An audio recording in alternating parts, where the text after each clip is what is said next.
So you had stated that the real issue is that we are not taking into consideration students' individual differences within our classrooms.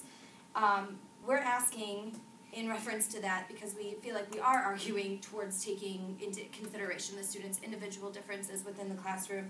Seeing that students of lower socioeconomic status and of African and Native American heritage have higher dropout rates and perform lower on standardized test scores than middle-class white students, how do you propose to help these students without acknowledging their cultural, ethnic, and socioeconomic backgrounds? I just talk a lot. I don't want to. You want me to? I can keep. Okay. The key word you guys use there is acknowledged, and none of us are opposed to acknowledging the differences. I think that to lie to these kids and say these differences don't exist is not good, of course, but should that affect how the differences, the four differences, the ethnic, racial, socioeconomical, how those differences should...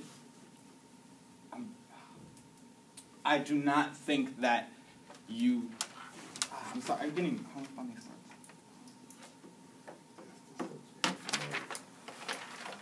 Others can jump in too. But I guess we feel like human being is a human being, and it doesn't matter if they're different socioeconomics or cultural or racial. Don't we have a standard?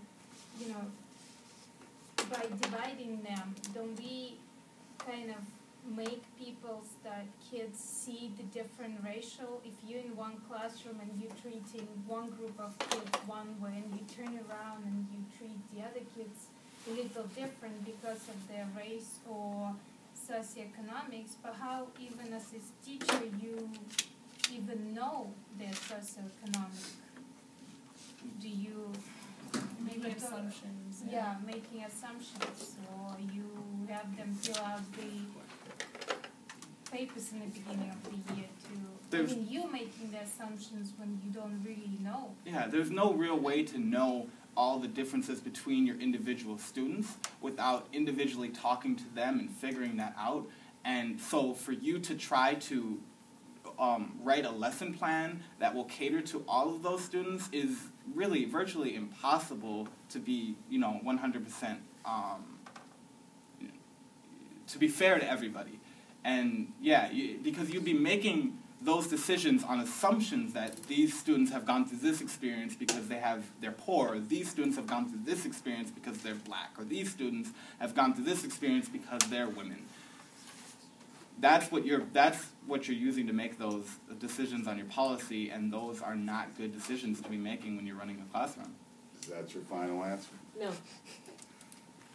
Setting a standard to teach and treat students the same way, or will set the bar for equal opportunity as it pertains to education. It's imperative to set a standard of excellence and high expectation with children and students.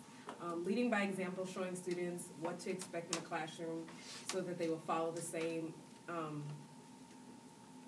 in that same respect in the future in life. Like in the Jones article, it was written, when teachers are able to provide